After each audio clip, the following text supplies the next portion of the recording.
Injury to an elderly person. Right from the start, we've got a felony probation hearing, and not just any felony. Injury to an elderly person, that's serious.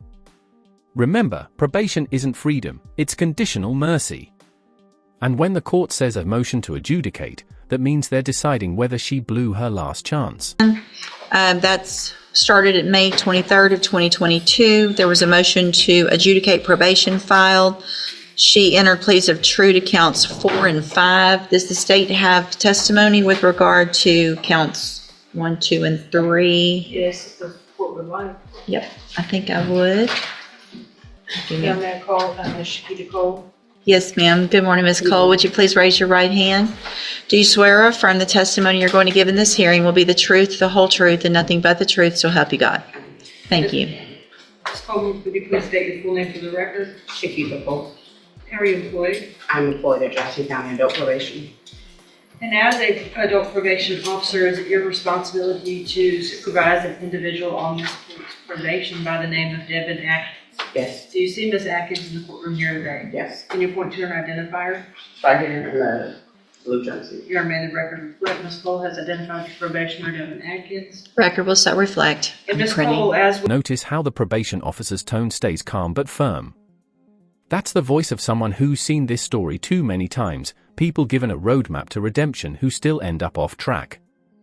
But here's the question, was it defiance, or something deeper, like untreated mental illness? with every probationer, when they are placed on the court's probation, are they given the rules and restrictions placed upon them and what they are supposed to do to follow the court order? Yes. And each one of those in detail is gone over with them so that they understand everything that they're required to do. Right? Yes. Was Ms. Atkins so advised? Yes. At her intake? She was advised at her intake and at a TTM at the Milton Center in person. Okay, and describe for the court what a TTM is. A treatment team meeting. Okay, so in your opinion, Ms. Cole, as her probation officer, was Ms. Atkins fully apprised and aware of what she was required to do on probation? Yes. And were in fact a majority of those things intended to help her? Yes. Was she advised that she was to report to the Community Supervision Department when directed by yourself and the court? Yes. And did Ms. Atkins, based on your review of the file, fail to do that on multiple dates, including but most likely not limited to November 4th of 2024, November 19th of 24, and, and was that in violation of her probation order? Yes. Did you address that with her and inform her, it is important to report, if you have something come up, you need to let me know? Yes. And did she do that? No.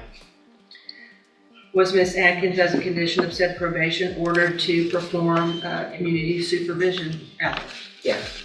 And to report those to you? Yes. Obviously, if you do not know that she has completed them, even if she has, is that a violation of her probation? Yes. To your knowledge, based on your review of her file and your supervision of her, did she either complete the hours or immediately report to you? Sorry, I'm reading that one. No wonder everyone's looking at me. I was about to say, I know, I was about to, Community service. Well, that is in fact a condition of probation, right?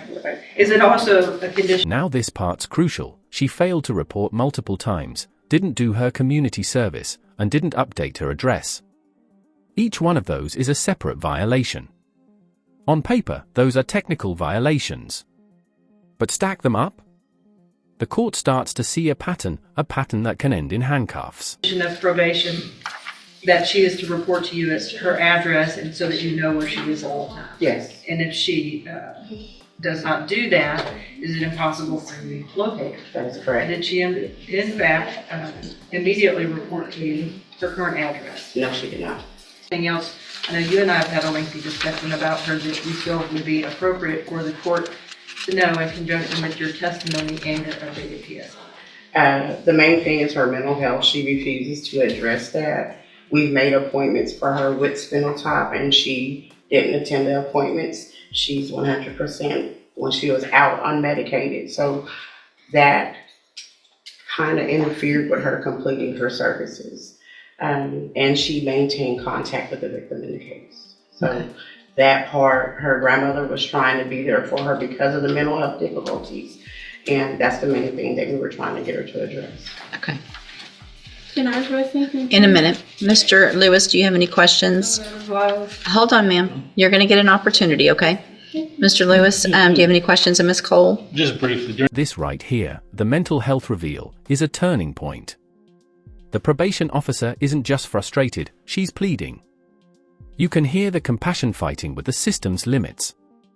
The grandmother, the meds, the missed appointments, it's a cycle that keeps spinning until the judge has no choice left. Your supervision of Ms. Atkins, were you able to supervise her at points when she was on her medication and not on her medication? The entire time she has not been on her medication. So she's been unmedicated this entire time? Yes, sir. Okay. Anything else? Nothing else. All right. Thank you, Miss Cole. Any other witnesses with regard to the allegations? Based on the testimony, Unless I may ask, Ms. Cole, Judge, Yeah. and you stated that earlier, Miss Evelyn Thibodeau, I believe that is her grandmother, correct? Yeah, she passed away. hold on, ma'am. At some point in time in November of 2024, was Miss Atkins violating the condition the court had imposed that she not to have contact with Miss Thibodeau for Miss Thibodeau's sake? Yes. Thank you, Judge. Any questions about that? About No. the count, that's count 8 with the Right. contact? Okay. Then, at this time, based on the testimony, I am going to find count 1, 2, 3, 6, 7, and 8 true. Again, there were pleas of true to counts 4 and 5 previously. I've received an updated pre-sentence report. Has everyone had an opportunity to review that report? Yes, ma'am, Judge. Any additions or corrections to that report? No, from the bench, Judge. Nothing from the state, Your Honor, unless Ms. Cole has something to add. Do you have anything to add that's not already in your report? No. So the main thing I want to make sure, Ms. Cole, I have a notation here to ask is, you guys were aware of mental health issues and had opportunities for Ms. Atkins to participate in mental health services. Is that correct? I made the appointments myself. Okay. All right. Argument, Mr. Lewis? Well, Judge, I think definitely from the updated PSI we have, as well as I think there was some issues from the jail. If you look at those issues and activity, I think that goes directly to her mental health state. Unfortunately, she has not been on a mental health caseload. I think that definitely would benefit her, as well as, being able to take advantage of any services that phenotype inmate Jamar may have, or any programs that probation deems appropriate for her. I have had conversations with her, and meaningful conversations with her, where she has addressed to me her desire to take advantage of those activities if those available to me. She did understand that she had the safety opportunity that didn't go well, but I don't think the mental health issues were addressed, mainly just substance abuse at that point. Did you catch that? The judge is trying again to remind Atkins these mental health evaluations aren't punishment. But Atkins hears psycho and shuts down. That misunderstanding right there is where so many defendants lose their footing. How do you help someone who won't accept help? I think if we can get a handle on that, or get some work done with her to address the mental health issues, I think she'll do a lot better in this situation and be able to complete this assessment. I mean, it's hard when Hold on. someone's not taking patients. Well, it sounds like you had appointments that you missed that Ms. Cole made for you. Did she go to regular Safe P or special? No. Hold on. Special needs. So she's already been to special needs Okay. Safe P. So that was a whole 6 months plus aftercare of drug and mental health help. So Ms. Atkins, the problem is you're being given all the opportunities. Yeah, but like I said, I don't know if I told you, I had an appointment in Port Arthur because I cannot get into Bowman. They're not taking new patients.